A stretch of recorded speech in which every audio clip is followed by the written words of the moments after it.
Swayam Prabha. Digital India. Educated India.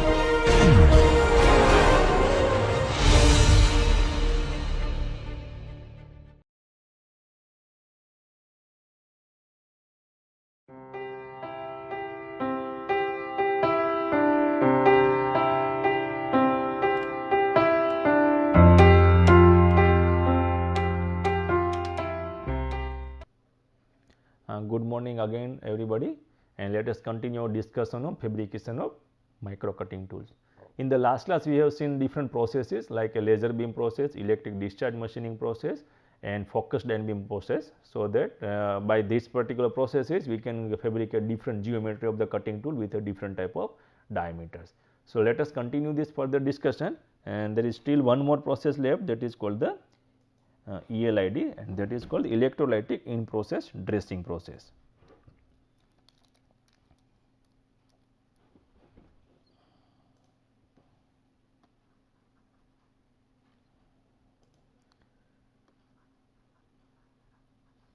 Electrolytic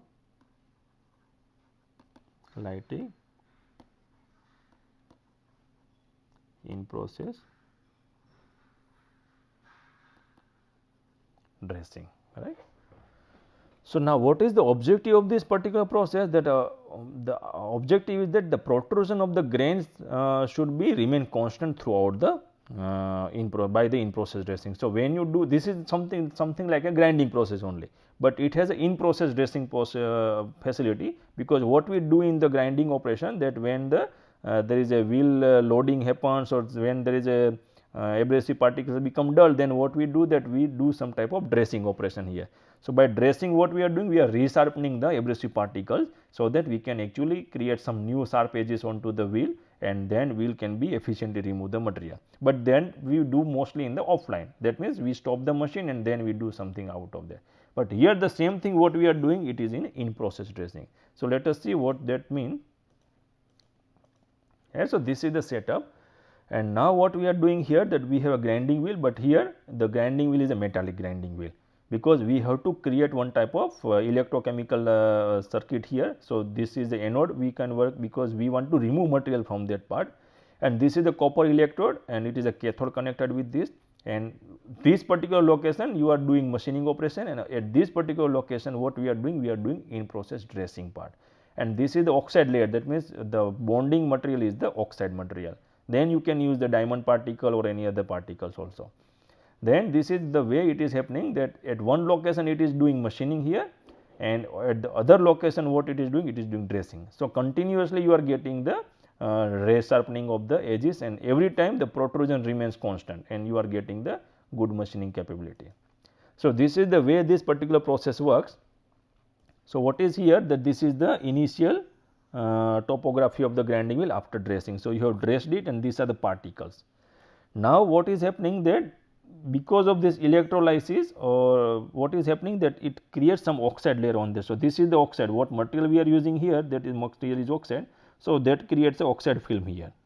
So, this is the oxide film, and because of this oxide is actually very weak compared to the parent oxide material. So, when you perform the ELID operation, what is happening, that it will remove this oxide film, and along with that it will actually dull out these particular particles also, correct.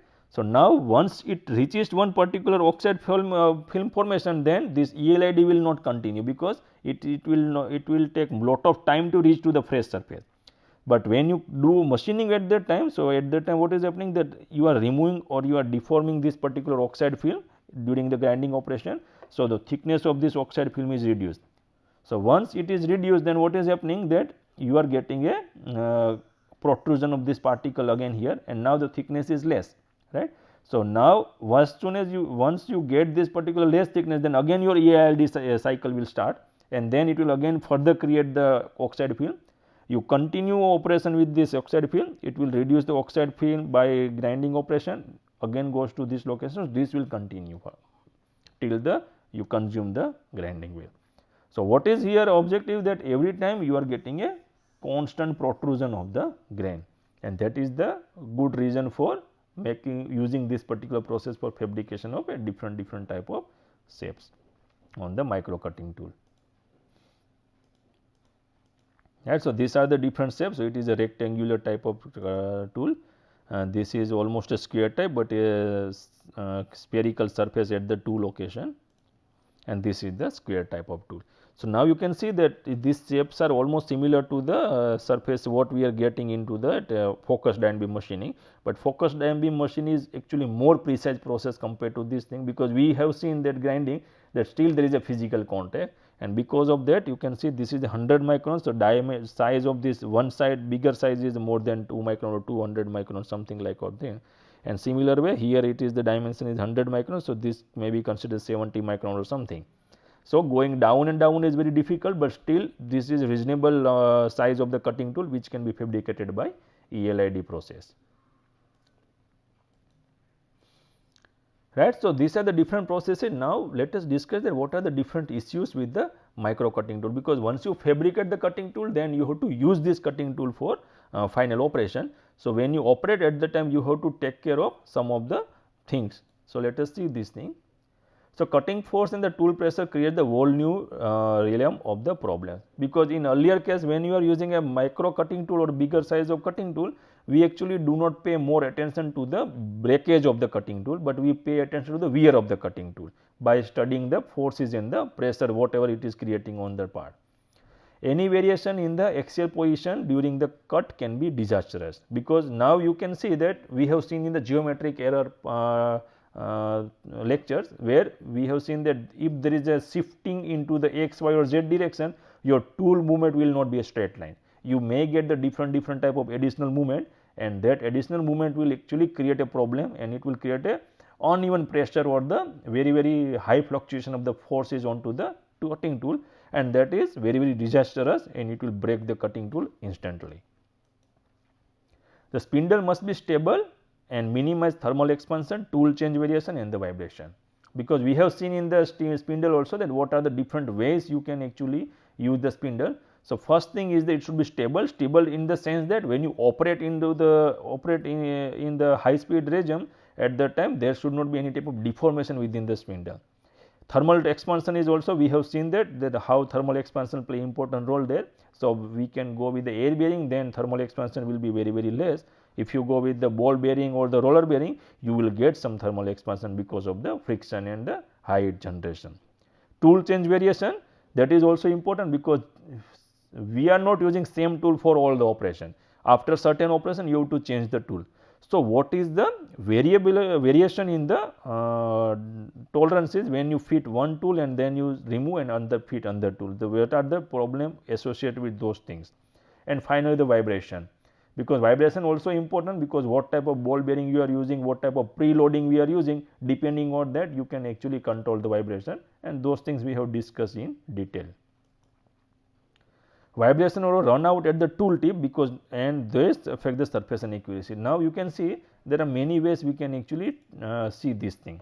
Now, see this is our cutting tool holder and our tool is held in this particular location, and this is the cutting tool or cutting edge, right. So, our objective is that we are using this particular portion for machining. So, this is the portion which we are using for machining. Remaining part is just for the support only, right. So, now if you see that if you have a vibration or run out, now let us consider run out only. So, if you are run out, then what is happening, that suppose this is the axis of the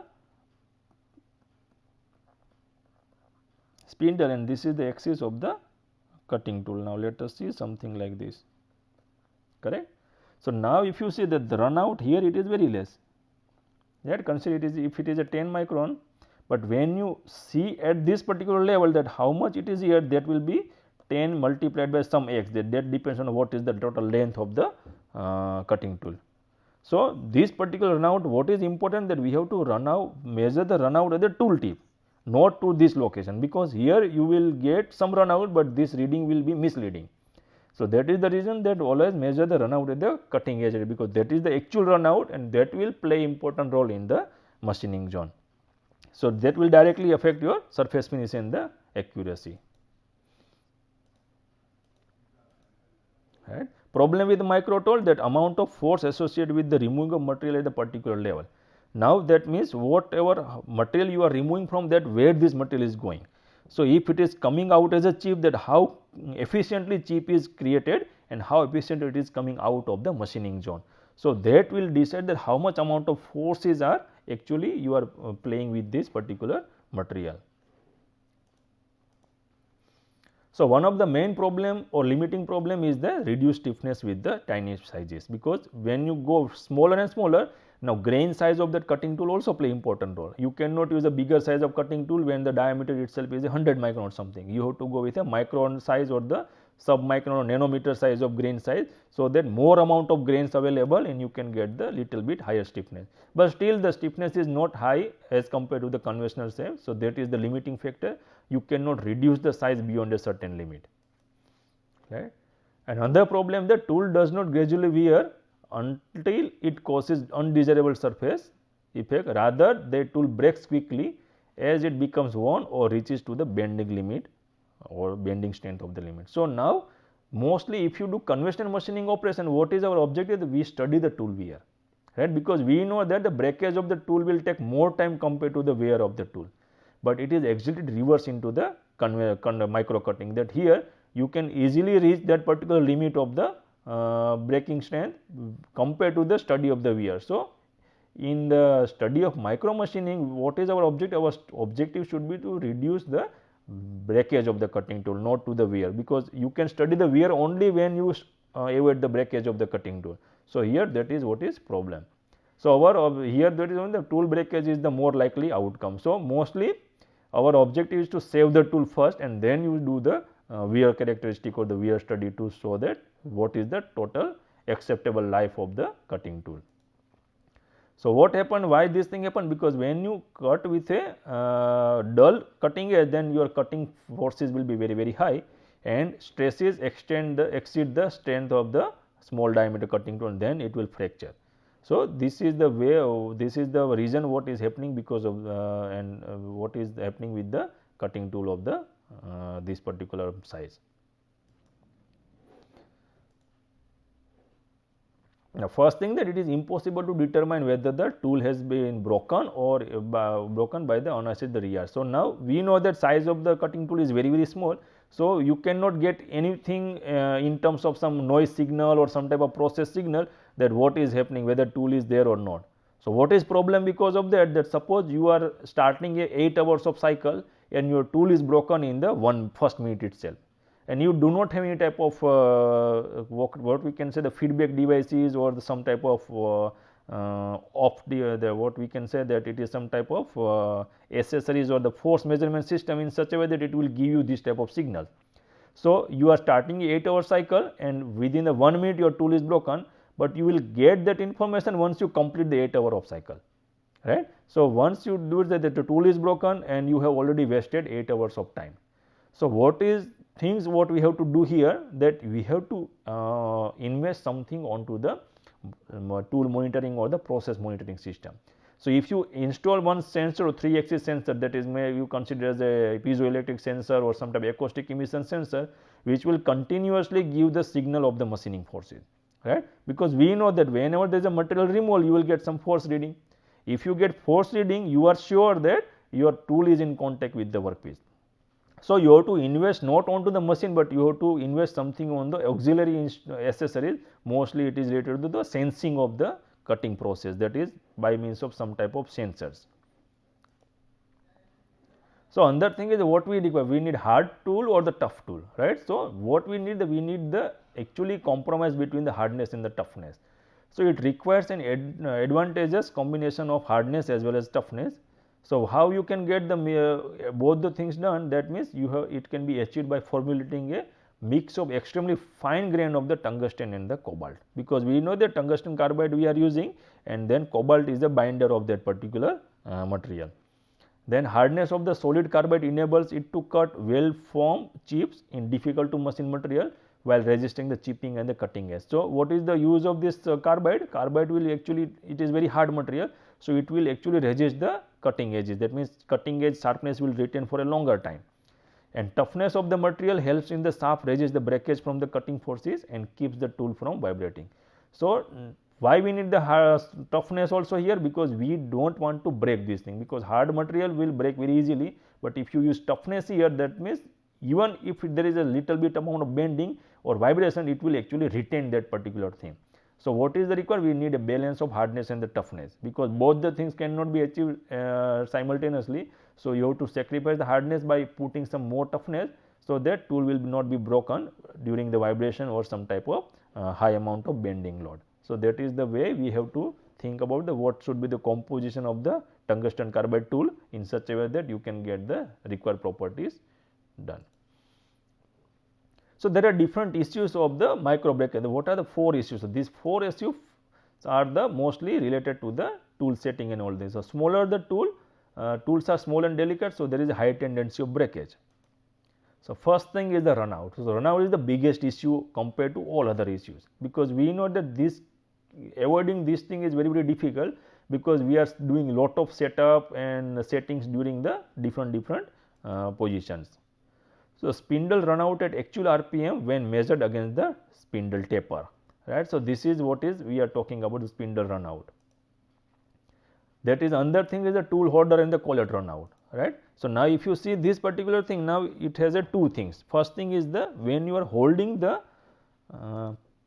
this is the tool, and then you are holding this tool into the tool holder. Now, see that the axis of the tool holder and the axis of your cutting tools are not coinciding. So, this is called the alignment error. So, this alignment error can be reduced by using a proper tool holder, or we can use some type of spindle without any tool holder also. So, those things are available, we will see in the next few slides. So, this is called the tool holder and the collet run out, right. So, this is the tool holder, there is a collet available here, and on the collet you are putting the cutting tool. So, this is the first thing which is happening between the tool holder and the collet, and this is the fluid run out related to the shank side.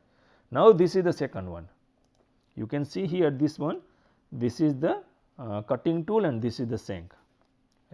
So, what happens that when you fabricate this particular tool, at that time we have seen lot of different processes, but if those processes are not that much precise or the high resolution processes, then what is happening that you will get one under run out with respect to the shank with the fluid. So, that is the within the cutting. We are not talking about the entire alignment of this, but this is the manufacturing error.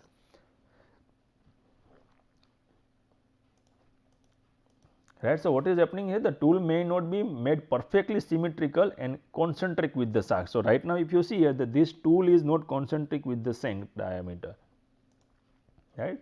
The tool's fluids may have the 10 micron or more run out related to the tool shank. So, that depends on which type of manufacturing process you are using, and depending on that you will get the different tool run out, that means the run out with respect to the fluid and the shank.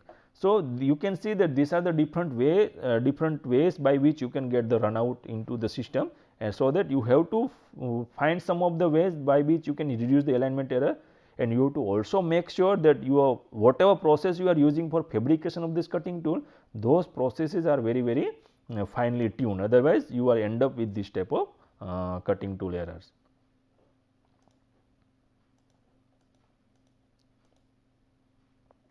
Right. So, let us continue this. All of these source of errors takes up. Now, whatever we have seen here, that there are 2 errors, one is the alignment error and there is the manufacturing error, but those 2 things will not play separately role, because both the things will be actually combined with each other and it will stack up, and total run out will be very high at the later stage. So, run out will be additive to the chip load. So, now what is happening that one tool has a run out at both the location, the alignment run out and the manufacturing run out, then because of that your total run out will be extremely high, and it will directly affect the chip load, that how much chip is removed in a by one rotation or by one fluid. So, what is the thumb rule, that to keep the run out from becoming the limiting factor, it needs to be kept to not more than 10% of the cutter diameter, right. So, when you are talking about the diameter of a 100 micron, then let us say consider that it should not be more than 10 micron of run out. So, now when you are talking about 250 micron diameter, then what is that, your acceptable run out is 25 micron. So, that is not very difficult to get the run out 25 micron, but when you go down and down, let us consider your diameter is 25 micron now. So, by this thumb rule, what is our objective, that now the total run out from all the sources should not be more than 2.5 micron, and that is very demanding. So, now you can see that going smaller and smaller in the diameter, then what is happening, that the requirement of the precision of the fabrication process and then the alignment process, everything actually become more and more demanding, and those things should be very, very precise, so that we can work within this particular domain, so that run out can be minimized. Now, you can see if it is 2.5 micron run out, then 25 micron plus 5 micron, you consider plus or minus means 2.5 on both the sides, it will be 5 micron. So, you cannot create any features less than 30 micron, still your, even though your diameter is the 25 micron, right. So, this is the problem with the run out. So, what are the different type of run out? One is called the angular total indicator run out. So, this is called angular run out, right. So, now you have angle. So, now there is always one point through which the both axes are actually separating. So, this is called angular because it has some angle. So, this is called angular run out. It may happen between the spindle to the collet also, and from collet to the workpiece also. So, what are the reasons for this thing? That poorly aligned central collet bore. So, when you are actually making the system for this collet, it may also create a problem, because if that collet is not actually aligned with exactly with that one spindle taper, because if you are using some type of mechanical, that ISO or BT kind of thing, then what will happen, that because of the friction there is a wear of the taper also, and then the straightness and the eccentricity of that taper will be lost, and then you will end up with the angular thing. Debris between the collet and the spindle bore taper. So, if some debris is there, then you will not get a full contact around the taper, and because of that you will get this alignment around. So, when you do machining with this type of things, what is going to happen, that you, instead of a circle part, what you are getting, you will get some type of oval type of geometry, and before you get oval type, sometimes very high chance that your tool will be broken, because at one location it is getting more trace compared to the other location. And there is another one is called the radial run, total indicator run. In this case, what is happening, that it is not actually angle, but it is a complete shifting of the of the two axes. So, this is, you consider the spindle axis, and this is called the tool axis. So, there is a parallel thing. So, this is why it is called the radial run out. If you do operation with this thing, suppose your diameter is 25 micron, then you will get the diameter of 30 micron if this thing is at 2.5 micron, right. But still that is mostly not happening, because that much 2.5 micron itself is sometimes more than enough to break your tool. So, what are the reasons for this thing? That an offset collet bore, that your collet bore itself is offset, you are not actually getting this thing with respect to the spindle axis. Then mounting a tool with a shank diameter smaller than the minimum diameter of the collet gripping range. So, now everywhere, now if you see this type of ER collet, so ER collet has a different thing here. So, now here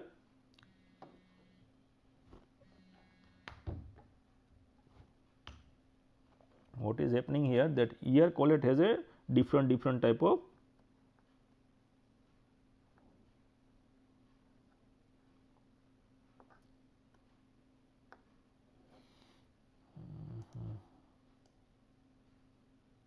gripper. So, these are the gripper which will hold the cutting tool at the later stage.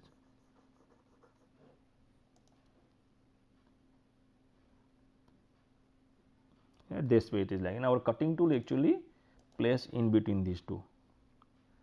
So, when you are holding, now this particular thing is given by ER 12, 13, ER 14, 15, something like this, right. So, your diameter, whatever diameter of this particular tool, that the shank diameter should be within this part, right. Now, if you say that you are using ER 12, 13 and you are using a shank diameter, consider you are using shank diameter of 11 or something, right. So, what is happening in this particular case, that your tool is actually gripped by the a few this particular support only, but it is not actually matching at the center, because ultimately when it is gripping from all the sides, at that time it will remain at the center. So, it will make sure that it is at the center, but when your tool shank diameter is smaller than the minimum diameter range of this, because range is 12 to 13, but your diameter is 11 here. So, it will be gripped by a few these particular grippers only, but not from the all the location, and then you are end up with the radial run out. So, what is problem with this particular thing? Now, you can see that this is the run out. Now, you can see that when it rotates, at that time your dial gauge is moving at different location. Now, this particular tool is a run out, right. Now, we are using this tool for doing a drilling operation or the cutting operation. What is happening here at this location, that only one cutting edge will do all the operation, other cutting edge will not come into action at all. Now, you can see this particular cutting edge completely free. Because of this run out, at bottom and all the work is done by the one cutting edge. What is the problem because of that? That first thing is that your tool life will be sacrificed, that you cannot use this tool for a longer time, because whatever the chip load capacity or chip load calculation you have done, this all the thing is done by considering that your both the cutting edge will participate into the machining operation, but that is not happening here. Only one cutting edge is taking all the load of that, and that cutting edge will quickly worn out, and within a small duration you have to replace this particular tool. Right. This is what is happening at this location, and what is happening here, that you are also getting a different type of surface here, and if you do same continuously, then what is happening, that you are end up with the burr formation also, because you know that before it is reaching to the end surface, your tool that edge is already worn out, and that worn edge, we know that the cutting edge radius is very high now, and because of that you are not maintaining the uncut chip thickness to the cutting edge radius for that relation, and because of that efficient material removal will not take place. So, there are two issues, one is on the material side, that means you are end up with the burr formation and some type of material integrity issue. Another is on the tool side, that your tool life is very short in this particular case when there is a run out.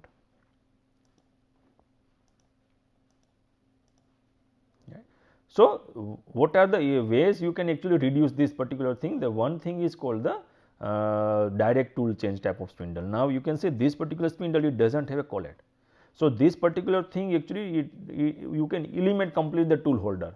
So, the tool whatever you have, it is directly fitting into the spindle. So, by that way you can reduce the total run out, right. So, these spindles are readily available, and by that way, because what is our objective? Our objective is to reduce the minimum joint, right. So, if you reduce the number of joints, then what is happening here, that we can actually going in a more safer zone, where we can we ensure that number of joints are less. So, the possibility of a cumulative run out is also less, because you are completely avoiding tool holder. That means, tool holder to the collet, it is completely avoided, and then only you are left with the fabrication issue of the cutting tool. So, this is one of the way, the direct tool change type of spindle available, where you can actually get the things done very easily.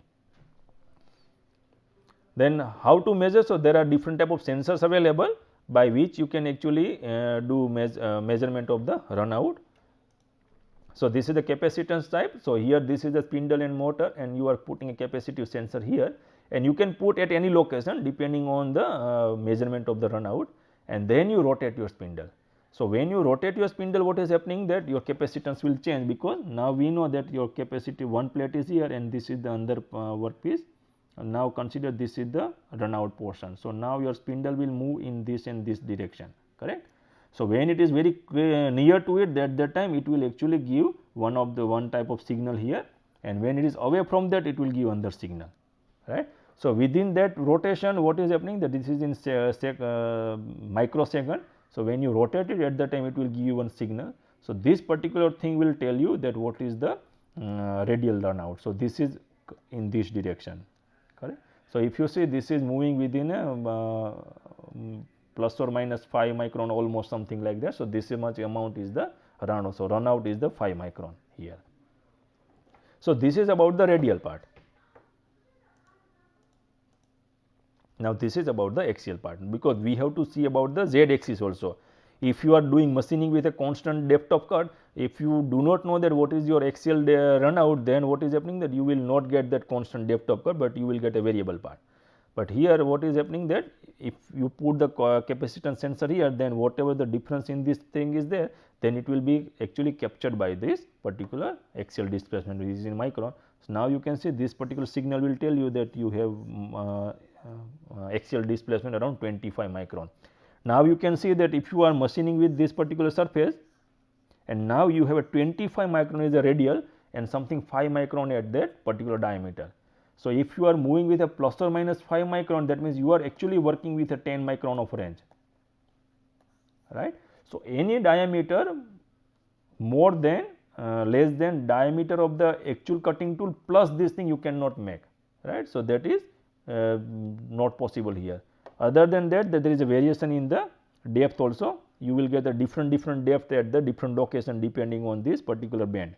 Whatever this bend is, that much variation you will get at the z direction.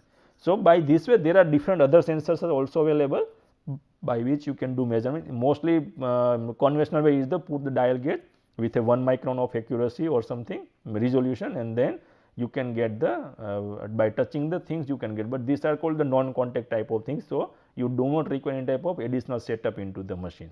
So, let me stop it here, then we will continue this lecture in the next class. Thank you very much.